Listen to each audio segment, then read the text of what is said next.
الحمد لله رب العالمين والصلاة والسلام على رسوله الكريم أما بعد أعوذ بالله من الشيطان الرجيم بسم الله الرحمن الرحيم إن أول بيت وضع للناس للذي ببكة مباركا وهدى للعالمين وقال الله تعالى إنما يعمر مساجد الله من آمن بالله واليوم الآخر وإقام الصلاة وإيتاء الزكاة ولم يخش إلا الله وقال رسول الله صلى الله تعالى عليه وسلم من بنى لله مسجدا بنى الله له بيتا في الجنة أو كما قال عليه الصلاة والسلام۔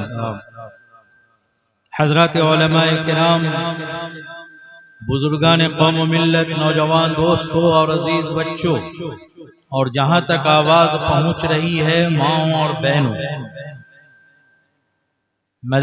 مسجد کی تعمیر کے موقع سے یہ اجلاس منعقد کیا گیا ہے اور سنگ بنیاد کی تقریب دن میں ہو چکی ہے۔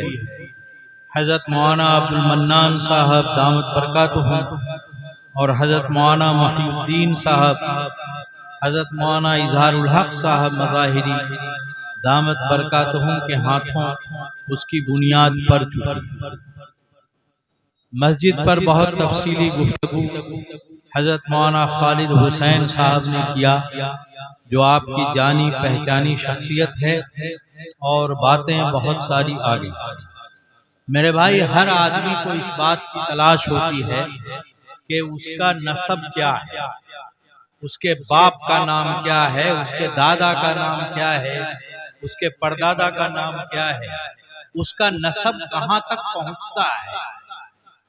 اور ہم سب کا نسب آپ جانتے ہیں کہ حضرت آدم تک پہنچ جاتا ہے، تو انسانوں کا نسب حضرت آدم تک پہنچتا ہے۔ اسی طریقے سے گھر کا جو نسب اور مسجدوں کا جو نسب ہے، یہ نسب کعبۃ اللہ تک پہنچتا ہے۔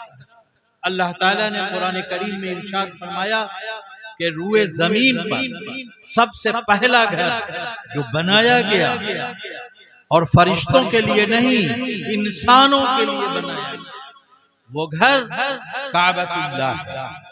تو گویا کہ دنیا میں سب سے پہلا گھر جو انسانوں کے لیے بنایا گیا، وہ اللہ کا گھر کعبۃ اللہ تھا۔ کعبۃ اللہ تو پتہ چلا کہ گھر چاہے جو بناوے، مسجد چاہے جو بناوے، سب کا نسب جا کر کے اس پہلے گھر تک پہنچتا ہے جو کعبۃ اللہ کے نام سے۔